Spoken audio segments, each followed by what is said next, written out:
ये कहानी है बेनितो मुसोलिनी की, जिसका अंजाम दुनिया के लिए एक भयानक सबक बन गया। वही अवाम जो इसे एक निजात धिंदा समझती थी, वही अवाम इसके मुर्दा जिस्म पर लाते मार रही थी। आखिर ये सब कैसे हुआ? कैसे एक अखबार का एडिटर यूरोप के सबसे खौफनाक हुक्मरानों में बदल गया, और फिर कैसे वही शख्स दुनिया के लिए नफरत की अलामत बन गया? ये सब कुछ जानने के लिए हमें 1883 में जाना होगा, जब इटली के एक छोटे से गाँव में एक लड़का पैदा हुआ, बेनितो मुसोलिनी। बेनितो मुसोलिनी एक अनोखे माहौल में पला बड़ा। उसका बाप एक कम्युनिस्ट था जो मजदूरों के हकूक की बात करता था, जबकि उसकी माँ एक सख्त मजहबी उस्ताद थी।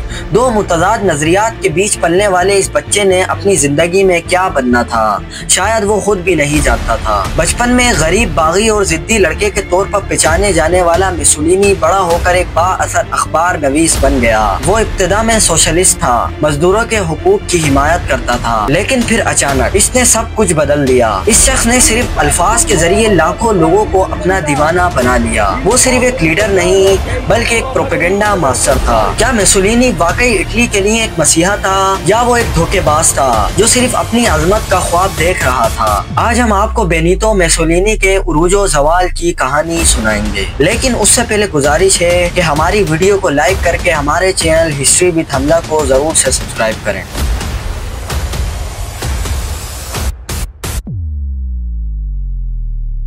ये वो वक्त था जब यूरोप खून में डूबा हुआ था। पहली जंग अजीम ने दुनिया को हिला कर रख दिया था, लेकिन जहां दुनिया बर्बाद हो रही थी, वहीं कुछ लोग इस तबाही को अपने फायदे के लिए इस्तेमाल कर रहे थे।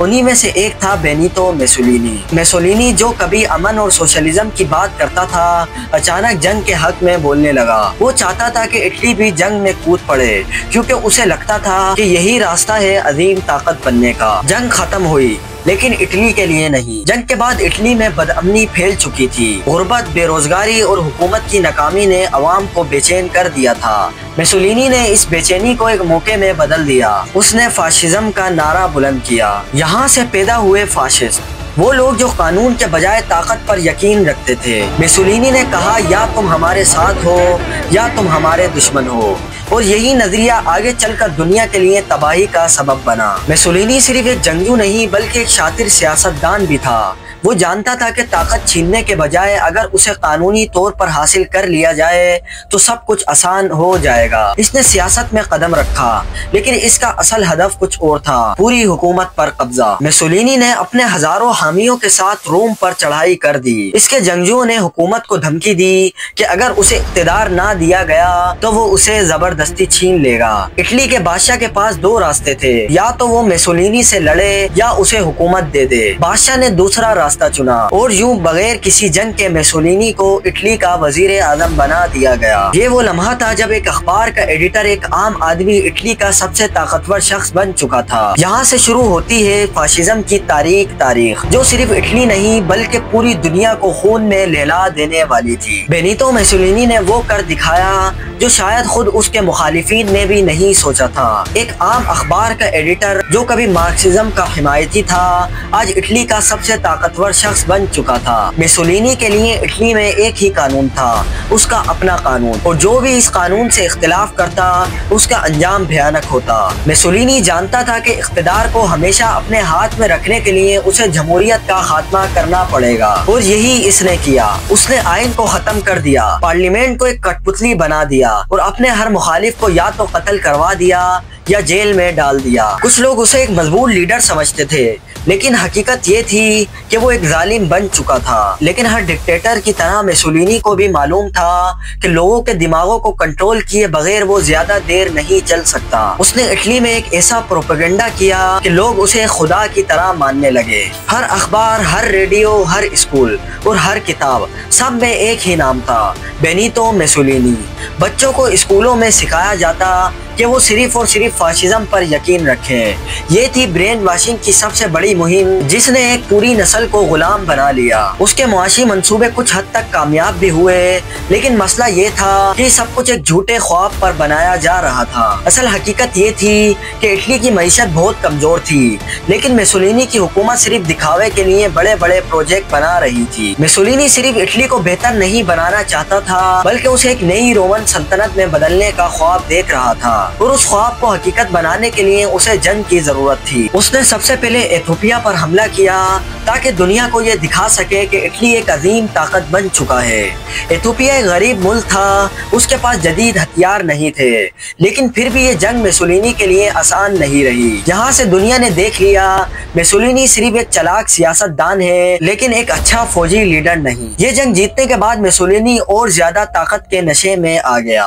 अब वो एक और बड़े जालिम के साथ हाथ मिलाने जा रहा था, एडोल्फ हिटलर, जिसकी जिंदगी को हम दूसरी वीडियो में एक्सप्लेन करेंगे, तो सब्सक्राइब। ये थी वो सबसे बड़ी गलती जिसने मुसोलिनी की तबाही की बुनियाद रखी। ये वो लम्हा था जब यूरोप की दो बड़ी ताकतें एक साथ खड़ी थी, नाजी जर्मनी और फाशिस्ट इटली। लेकिन क्या मुसोलिनी को अंदाजा था कि ये इत्तेहाद इसे एक ऐसी जंग में धकेल देगा जिससे वापसी मुमकिन नहीं होगी। मुसोलिनी हमेशा से ताकत के नशे में मुब्तला था, लेकिन हिटलर के साथ दोस्ती ने उसे एक और ही दुनिया में पहुंचा दिया था। वो समझता था कि अगर वो जर्मनी के साथ खड़ा होगा तो इटली भी एक अजीम ताकत बन जाएगा। कहा जाता है कि 1939 में हिटलर और मुसोलिनी ने एक मुआहदा किया, पैक्ट ऑफ स्टील। इस मुआहदे के मुताबिक अगर कोई एक मुल्क जंग में जाएगा तो दूसरा उसका साथ देगा। और सिर्फ चंद महीने बाद ही 1939 में हिटलर ने पोलैंड पर हमला कर दिया, जिसके साथ ही दूसरी जंग अजीम का आगाज हो गया। इटली की फौज हिटलर की फौज के मुकाबले में इंतहाई कमजोर थी, ना जदीद हथियार, ना तरबियत याफ्ता सिपाही, ना जंग का तजुर्बा। लेकिन फिर भी मुसोलिनी ने जंग में कूदने का फैसला कर लिया। जब हिटलर ने फ्रांस पर हमला किया तो मुसोलिनी ने भी मौका परस्त बनकर अपनी फौजें भेज दी ताकि कुछ ना कुछ हिस्सा इटली के हाथ भी आए। लेकिन इटली की फौज बदतरीन कारकर्दगी का मुजाहरा करती रही। ये जंग मुसोलिनी के लिए सिर्फ एक ख्वाब थी, एक ऐसा ख्वाब जो हकीकत में बदलने के बजाय एक भयानक ख्वाब बन चुका था। मुसोलिनी को लगा कि वो एक जबरदस्त जंगजू बन चुका है। उसने फैसला किया कि वो यूनान पर हमला करेगा और सिर्फ चंद दिनों में फतह हासिल कर लेगा। लेकिन जो होना था वही हुआ। यूनानी फौज ने न सिर्फ इतालवी फौज को रोका बल्कि उन्हें पीछे धकेल दिया। ये तारीख में पहली बार हुआ था कि एक छोटा सा मुल्क एक बड़ी फाशिस्ट ताकत को शिकस्त दे रहा था। यहाँ हिटलर का सब्र जवाब दे गया। उसे इटली की कमजोरी का एहसास हो चुका था और अब वो मुसोलिनी को एक नाकाम लीडर समझने लगा था। मुसोलिनी की नाकामियों को छुपाने के लिए हिटलर को खुद मुदाखलत करनी पड़ी। जर्मन फौज ने यूनान पर हमला किया और चंद ही दिनों में यूनान को फतह कर लिया। लेकिन इसका मतलब ये था कि इटली अब मुकम्मल तौर पर जर्मनी पर इन्हिसार करने लगा था। मुसोलिनी जो कभी एक अजीम लीडर समझा जाता था, अब सिर्फ एक कठपुतली बन चुका था। एक ऐसा कठपुतली जिसकी डोरे हिटलर के हाथ में थी। इटली की आवाम भी अब उसके खिलाफ हो चुकी थी। पहले वो उसे एक मसीहा समझते थे, लेकिन अब उन्हें एहसास हो चुका था कि ये शख्स इन्हें तबाही की तरफ ले जा रहा है। और फिर आया वो लम्हा जब दुनिया ने देखा कि फाशिज्म का सूरज गुरूब हो चुका था। इत्तेहादी फौजों ने इटली पर हमला कर दिया और मुसोलिनी का इख्तिदार लरजने लगा। ये लम्हा मुसोलिनी की जिंदगी का सबसे खतरनाक मोड़ था।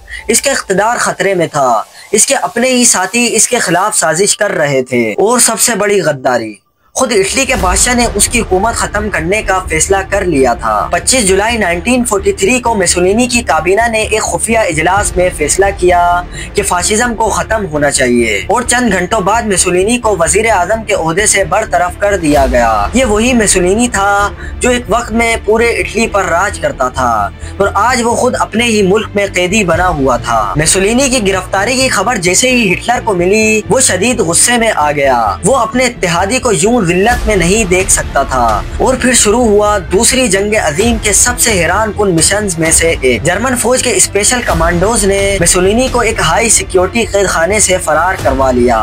ये एक ऐसा मिशन था जिसने दुनिया को हैरान कर दिया। मुसोलिनी दोबारा आजाद हो चुका था, लेकिन अब वो एक कमजोर और बेबस लीडर था। हिटलर ने मुसोलिनी को दोबारा लीडर बनाया, लेकिन इस बार वो पूरे इटली का हुक्मरान नहीं था। वो सिर्फ शुमाली इटली के एक छोटे से हिस्से का कठपुतली लीडर बन चुका था। ये वही मुसोलिनी था जो कभी हजारों लोगों के सामने जोश से तकरीरें करता था, लेकिन अब उसके अपने लोग उससे नफरत कर रहे थे। इटली की आवाम अब मुसोलिनी की हुकूमत के खिलाफ खड़ी हो चुकी थी और वो इसे खत्म करने के लिए हर हद तक जाने के लिए तैयार थी। जब इत्तेहादी फौजें इटली में दाखिल हो चुकी थी, मुसोलिनी को एहसास हो गया कि उसके पास अब कोई रास्ता नहीं बचा। गया। वो स्विट्जरलैंड फरार होने की कोशिश कर रहा था, लेकिन किस्मत ने उसे एक और झटका दिया।